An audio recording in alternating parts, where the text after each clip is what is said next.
Hi guys, আজকে আমাদের practice নোটসের আরও একটা এপিসোড আপনাদের সাথে শেয়ার করতে যাচ্ছি। সো আজকে আমি তিনটা সিম্পল রুলস এক্সপ্লেন করার চেষ্টা করবো বা আপনাদের শেয়ার করার চেষ্টা করবো, যেটা হচ্ছে অর্ডার ব্লকস রিলেটেড। এই অর্ডার ব্লকস রিলেটেড আমার দুইটা কন্টেন্ট আছে। আপনারা এই ভিডিও দুইটা খুবই পছন্দ করেছেন, যারা এখনও দেখেননি ওই এপিসোডটা দুইটা দেখে আসতে পারেন। সো অর্ডার ব্লকের তিনটা সিম্পল রুলস ফলো করলে আপনার জন্য better risk and reward ratio হতে পারে। সো আমি ওই তিনটা রুলস অ্যান্ড এক্সপ্লেন আমি আপনাদের এক্সপ্লেন করে দিচ্ছি।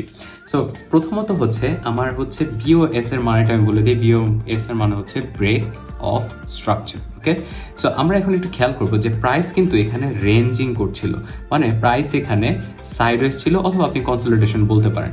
প্রাইস যখন কনসলিডেট করছে অথবা এই বেসমেন্টের মধ্যে ঘুরছে, তখন কিন্তু আমাদের এখানে বায়াসনেসটা দরকার। বায়াসনেস হচ্ছে প্রাইস কোথায় ব্রেক করে, কোন দিকে ব্রেক করেছে। আমরা এখানে খেয়াল করলাম যে প্রাইস নিচ দিকে ব্রেক করার চেষ্টা করেছে, অ্যান্ড এখানে স্ট্রং একটা কি কালার ক্যান্ডেল হওয়া উচিত, এখানে রেড কালার ক্যান্ডেল হওয়া উচিত। তার মানে রেড কালার ক্যান্ডেল এখানে হলো, বাট আমার প্রাইস কি করলো, এটা হয়ে গেছে কি, এটা ছিল প্রথম হচ্ছে সাপোর্ট, দেন এটা হয়ে গেছে রেজিস্ট্যান্স, রাইট? তাহলে রেড ক্যান্ডেল যখন এখানে ড্রপ করলো, দেন এটা হয়ে গেল রেজিস্ট্যান্স। আর আপনি খেয়াল করলেন যে এই রেজিস্ট্যান্সটা মানলো না। তার মানে কি, এই যে আমার রেড ক্যান্ডেলটা হলো, দেন পরবর্তী ক্যান্ডেলই ম্যাসিভ একটা ভলিউম দিয়ে একটা গ্রিন ক্যান্ডেল হলো, যেটা কিনা এক হচ্ছে আপনি খেয়াল করবেন যে এই রেড ক্যান্ডেলটাকে এনগালফ করে ফেলছে। আর দ্বিতীয়ত আপনি যদি ভলিউমের দিকে খেয়াল করেন, ভলিউম কন্টিনিউয়াসলি বাড়তে যাচ্ছে, তখন বুঝবেন এখানে চেঞ্জ অফ স্ট্রাকচার আসতে শুরু করেছে, অ্যান্ড চেঞ্জ অফ স্ট্রাকচারের মাধ্যমেই এই অর্ডার ব্লক পাওয়া যায়। সো আপনার rule number 1, break of structure ভাঙতে হবে, যেটা আমরা রেড ক্যান্ডেলে ভেঙেছি। দেন হচ্ছে হাই ভলিউম দিয়ে, এখানে আমি হাই ভলিউম দিয়ে আপনাকে স্ট্রাকচারাল চেঞ্জেস যেটা আসছে সেটাও বুঝিয়ে দিলাম।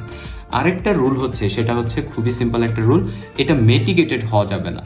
মিটিগেটেডের মানে হচ্ছে এই যে আমি গ্রিন ক্যান্ডেলটা পেলাম, এরপরে প্রাইস আমার এইভাবে হায়ার লেভেল ক্রিয়েট করতে উপরে চলে গেল, বাট যখন আবার প্রাইস আমার অর্ডার ব্লকে আসবে, এই অর্ডার ব্লকের যে গ্যাপটা বা অর্ডার ব্লকের যে এরিয়াটা, এই এরিয়াটা কোনোভাবে মিটিগেটেড হতে পারবে না বা কোনোভাবে এটা ভাঙতে পারবে না।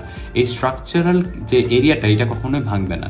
সো এই বেসিক তিনটা রুলস দিয়ে আপনি সুন্দর মতো অর্ডার ব্লকগুলো দিয়ে আপনি আপনার সেটআপগুলো সাজিয়ে নিতে পারেন।